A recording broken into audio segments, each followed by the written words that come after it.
So when I was asked to talk to you today about the craft of financial reporting, I was a bit taken aback because I'm not a brilliant writer and I'm not a sub. In fact, as an English second language writer, I spend a lot of my time trying to steer sentences away from tricky grammar issues, like the word had, for example. So I'm maybe not an obvious choice to talk to you about financial writing. But over the years, I have spent a lot of my time rewriting stories. And in that time, I've really seen the same obstacles, some common obstacles that financial writers encounter when trying to make financial news understandable.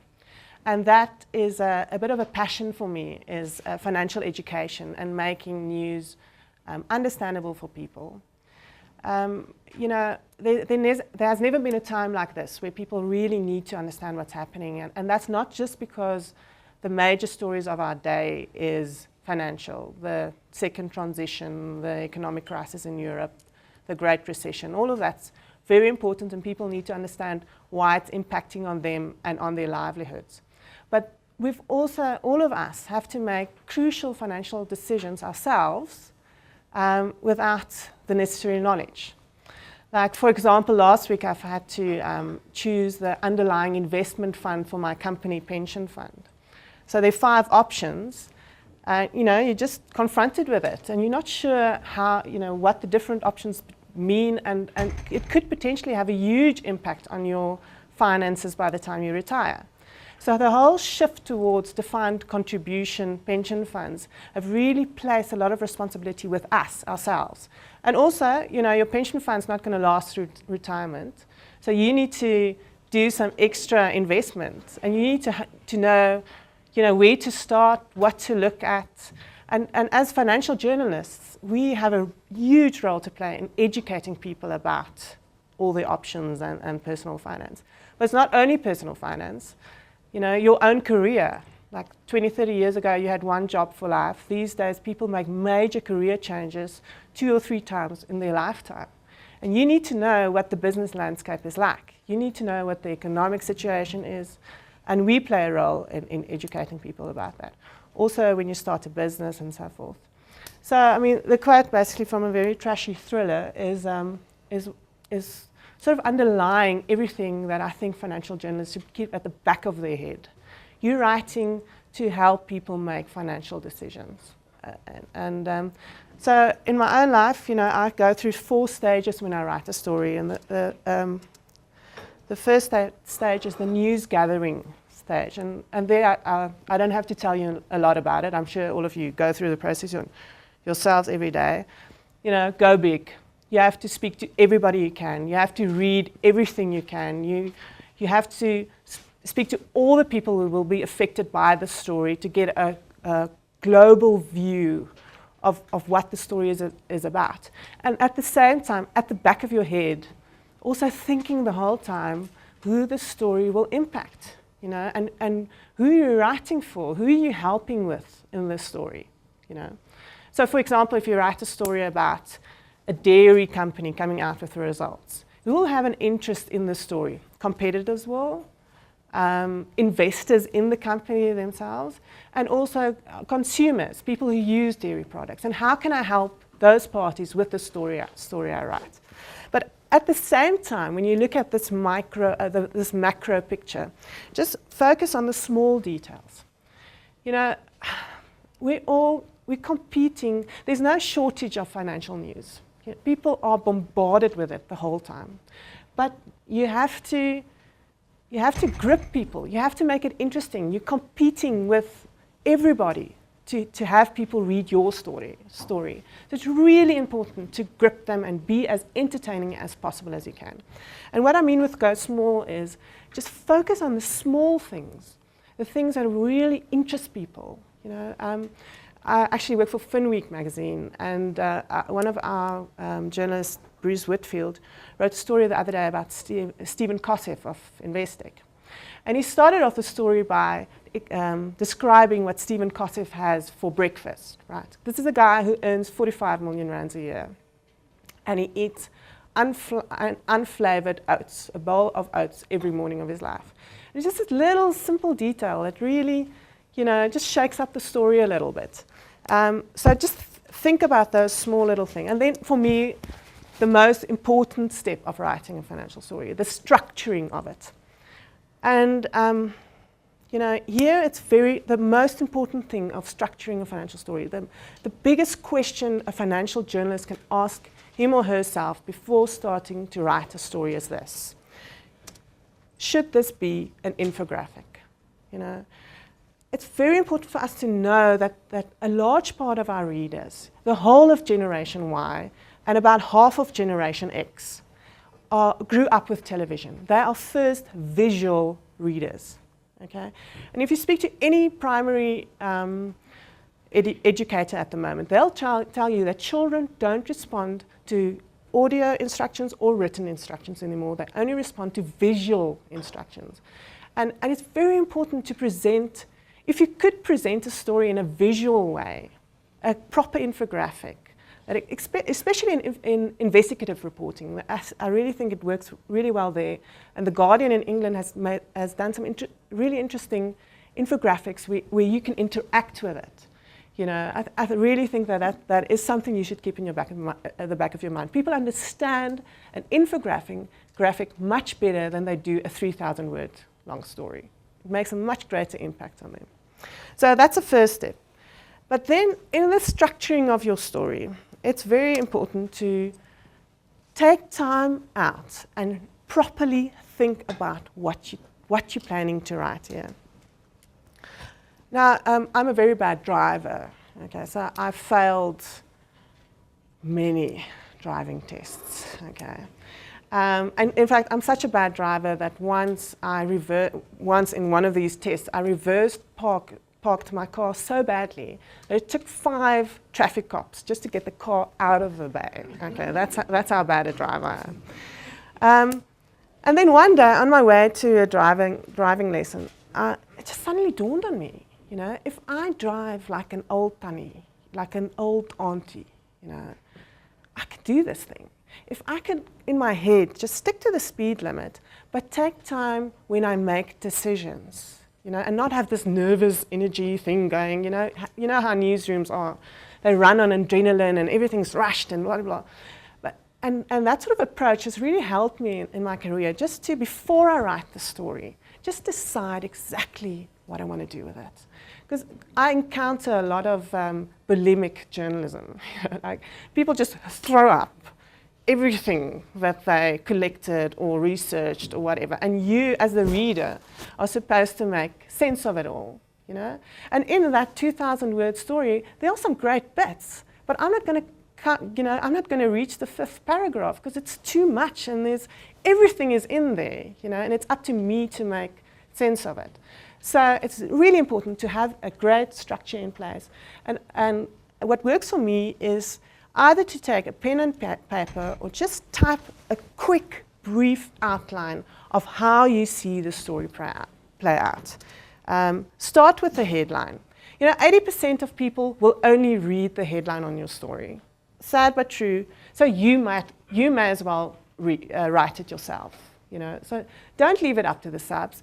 Put a suggested headline in there that sums up the story or makes it interesting. And then the opening line, this is one that I saw this weekend, which is, firstly, I struggled to understand it, and secondly, I won't read the rest of the story. Opening line is hugely important. As I said before, you are competing with, so many news outlets, and you actually have to grip the reader with your opening line. And if you have to choose between interesting and the most important fact in the story, go for interesting. Go for the thing that will draw the reader in, and then you can explain the rest of the article in the nuts and the bolts of the article. You can explain in the 2nd or 3rd paragraph, but make sure you grab the reader in that first opening line. When you write the story, make sure you provide all the context here. What are the causes of what you're writing about? Who will the winners be? Who will the losers be? How unusual is this? What is this part of a trend? You know, just paint the whole picture for the reader. Don't ask questions if you can't answer it. Okay. And then the payoff line, which is very important, I think. Right? The third step, the writing process, as I said to you before, I'm not a grammar specialist. I think, I'm not great in it. But there are a couple of things that you can do to strengthen your story, to make it more powerful to read. South African journalists love this type of thing, the weak verbs and qualifiers. You know, somebody may do this, possibly, seemingly, tend to. You can't leave your reader with more. You are there to answer the questions, and you have to really go deep down into yourself and find that calm voice of authority to write the story, to point the readers, to help them, and be instructive. Strong words at start and end of sentences. There's a great book by Roy Peter Clark called Writing Tools, which I really recommend you to read. It's really interesting, and he writes a lot about this. So your eye look at the first word of a sentence, and it then goes automatically to the full stop and reads the word just before the full stop. And I also saw this at the weekend, which if you replace this with shares, it immediately creates a bigger, it immediately talks to many more people than it would if you use the word JSE. And if you could end it with crisis, that would also help strengthen that sentence. Oops. Okay, adverbs. Avoid adverbs. People use it to prettify their stories. If it strengthens or if it just echoes the verb, it doesn't serve any purpose. He smiled happily doesn't serve any purpose because he smiled. Put something in there which adds some intrigue to the story. If you have to use an adverb, make sure that it's an interesting adverb, okay? Varied sentence length. I love the short sentence. I break up sentences and just use, if I could use a 2-word sentence, I'm happy. But that's something I've learned in my career, that's actually not such a great thing to do. Keep it concise, but also add those long sentences which, for some texture and to pace the story a bit, to give it a bit of tempo. The more complex the idea, the more simple your explanation has to be. That sort of speaks for itself. But again, just that old tunny thing, just if you have to explain something, sit back a bit and think about how you want to explain this in a way that you really empower the reader. Use analogies. I'm quickly going to take a couple of minutes to just play you a clip from the BBC Radio 4's Now show. Just showing you how powerful analogy can be. And going along with that, rejecting cliches and being creative. When somebody doesn't have a nickname, nothing in a sort of financial, if you're writing about something and it's controversial and it doesn't have a term yet, or the guy doesn't have a nickname yet, be creative and give the guy a nickname. That could be your legacy one day. Like Fred Goodwin, for example, of RBS, who fired tens of thousands of people and was subsequently known as Fred the Shred, which I think is such a nice nickname, and it's sticking. It's 10 years later, and he still has that, and nothing prevents you from spicing up your copy like that, And then step 4, also a very important part of writing a story, culling the stuff that doesn't add value to your story, okay? The obvious, so as I said before, my passion is financial education, and I really try with every story I write to impart some stuff that people didn't know about, which they can use to talk to other people about at the braai or whatever. and there's this huge shortage of financial education in the financial media, and it's important for us to know that 26% of our readers don't have matric, 11% of our readers don't have any tertiary education.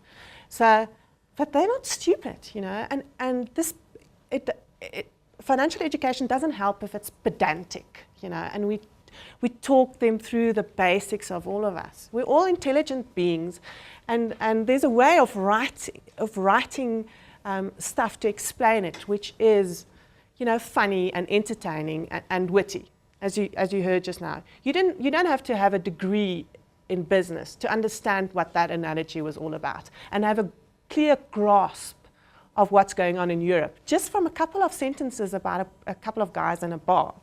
You know, so there's just cutting out the obvious, as I said, unnecessary quotes. I often get the impression that journalists write for the editors and not for the readers. So they're trying to show the editors that they called 18 people for that story, and they are determined to put all 18 people they called into that story. That doesn't serve the reader who wants a story, something that explains it. If you only quote one of that 18 guys, I applaud you. I think that's fantastic. You're there to write a story. Okay. Yeah, just ruling out the pretentious and the pretty, you know, the little pretty things that people put in. And just the last point for me, I still get this once a week, and it really drives me up the wall, is this obligatory Google reference.